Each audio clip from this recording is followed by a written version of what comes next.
Oh, I didn't mean to lock that on Derek's face looking like that. I wanted to go through Crime Weekly. This is the interview they had with Danelle, Darlie's sister. And I wanted to point out a couple of different things as to how Danelle presents. And I wanted us to look at her body language too. They're talking about the stab wounds and the possibility of two different intruders. Different attackers carrying out these offenses. And yet Darlie said right out that it was only one man that she saw. So I will say that Darlie has never said that it is absolute fact and that she knows for certain that there was only one intruder. She says she sees one leaving. She also doesn't say that she's not claiming that she was in a dead sleep and was awoken by this. She comes to, and we think that it's more of a... She tries to minimize it by saying comes to. Let me show you what I'm talking about. See, she's not going on Darlie's own words. Danelle describes it as sort of a coming to, regaining consciousness. But what Darlie says right here is, I woke up and felt a pressure on me. I felt Damon press on my right shoulder and heard him cry. This made me really come awake. I realized there was a man standing at my feet walking away. But see, Darlie uses the words wake up and awake. This made me really come awake. But Danelle minimizes. Come on, I'll get you some. Come on. Okay, let's go. Gaining consciousness versus waking up from a sleep. But that's what she said, waking up. You're minimizing it. Darlie says wake up. You say regaining consciousness. I definitely don't think that she slept through a full force struggle with an intruder. But she says I woke up. I really came awake. And based on her injuries, there's definitely a struggle going on. Can we pause there for a second? Yeah. Because I watched The Last Offense. I watched the whole thing because you guys were recommending, or somebody was, and I watched Darlie's own words and I wrote it down. And she said that she woke up to her son Damon saying, "Mama, mama." That's right. That's what woke her up. Let me ask you a question as a nurse. Any injuries that she sustained, the arm, the bruising, the slash, how do you not... See that look on Danelle's face right there? That's contempt. She's got her eyes lowered, her mouth pursed and shut, her hands, she's trying not to move her hands consciously. She's sitting in that position to consciously not move her hands. But that right there, if looks could kill. Wake up from one of those injuries, but you wake up from your little boy tapping you saying, "Mama, mama." Again, I think it was a coming to, more of a... Again, you go back to the lie. Well, not the statement. The statement was, I woke up. I woke. I really came awake.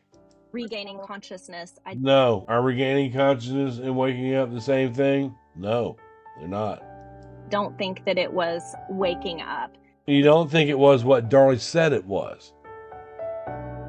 He was already walking away, according to her. Yes, absolutely. So the attack already happened. Exactly. We know so that. So she was attacked, yes. Didn't wake up, but then woke up from her son. She has no memory of a struggle with the intruder. She has no memory of that. Can you at least acknowledge how that's a struggle for me? Well, sure, I get it. But you guys both say yourself in some of your earlier podcasts that your brain protects you from certain things.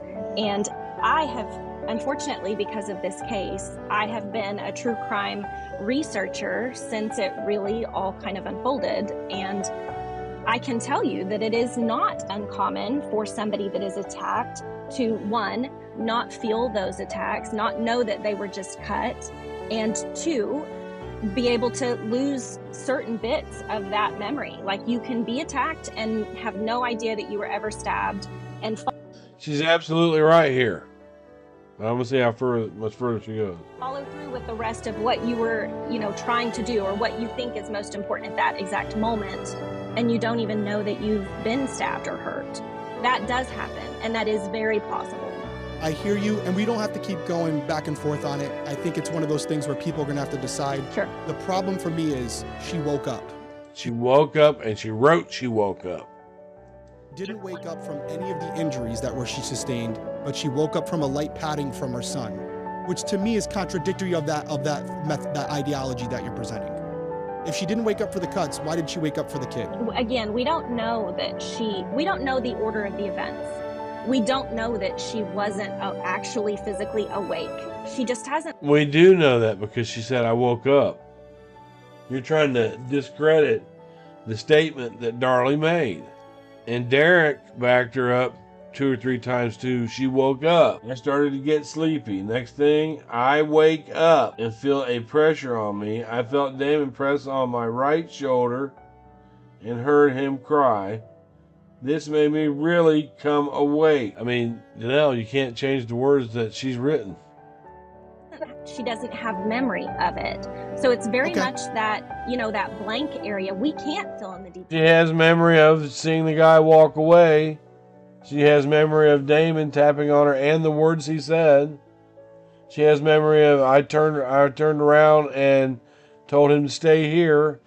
She has memory of he dropped the knife. She has memory of I flipped on the light switch. Because we don't know. And if Darlie was really trying to lay out this fabricated story, don't you think she would know every single detail to create a very plausible explanation? She knows the details that she likes to tell. Like, I was sleeping, I was on the couch, the boys wanted to sleep downstairs. She knows those details. The chicken noodle. Darren fed the bottle, put the dishes away. She knows those details. For all this stuff instead of all these unknowns. If you're asking my honest opinion, and Stephanie, I want you to weigh in here because I feel like it, whatever, but I feel like in my professional experience, when offenders learn about the evidence that detectives have after the fact, they change their story to match it. Change their stories to fit that. They try to give as little as possible at first, and then they will add on to that as time progresses when they start to realize. You can call that suddenly I remembered. Like the insurance scam. Suddenly, 6 years later, Robbie Key remembered Darren talking to him about this.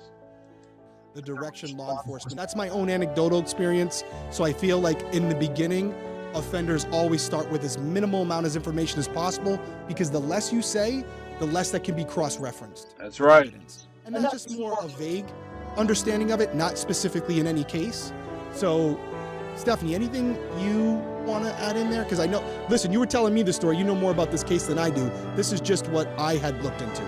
I know that there's some speculation, I don't know out there, of supporters, and I don't know if you feel this way or how your camp feels, but is there any speculation or belief that Darlie was drugged under the influence of something that evening, and that's why she was maybe slow to wake up, like the effects of this thing were wearing off by the time her son kind of nudged her, and that's why she was able to wake up from that and maybe not during the attack? Is there speculation of that from your side? Again, it's possible for sure. Like there's that, probable versus possible. I do know that one of our team members that defended Darlie, Lloyd Harold, felt like it was very possible that she was drugged in some form or fashion. Apparently, except for the toxicology, there was no invasive marks from a chemical on her. You can make chloroform with stuff you find under your kitchen sink. I wasn't aware of that, but chloroform is also not found in your bloodstream. You have to have a very specific test for that. Yeah, look up chloroform. It's got a distinct smell. And had somebody gagged her with chloroform, it would have burned up the outside and inside of her mouth. It would have burned it up. And I don't think that was even thought of. And I don't know how long it stays in your system either. Was there blood taken at the hospital? Yes, they did run a full panel, and the only thing that came back was she was on the diet pills, which showed up as like a amphetamine, I believe. But she had a prescription, Adipex. And then she was prescribed that from a doctor. Yes. And she wasn't on any antidepressants, nope. Anti-anxiety medicine, no. Nothing. Okay. So you also remember that back in 1990, postpartum depression wasn't really talked about. Nobody really knew about it. We didn't warn our patients that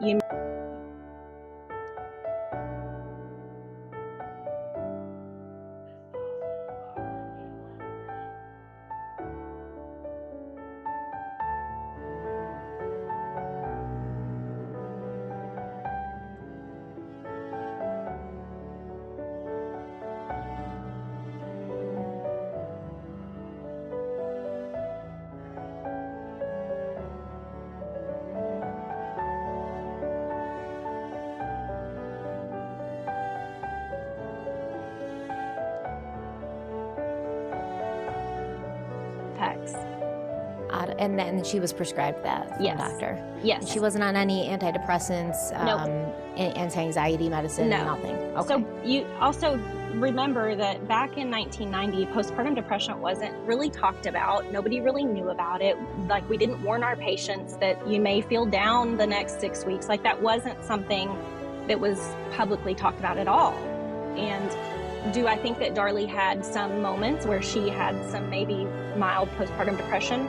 Sure, she said she felt down, but there's nothing ever anywhere that supports a postpartum psychosis. And that's not just a flip the switch one day, I have psychosis, turn it back off, I'm fine.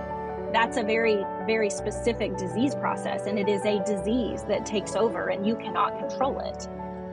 It's called intermittent explosive disorder.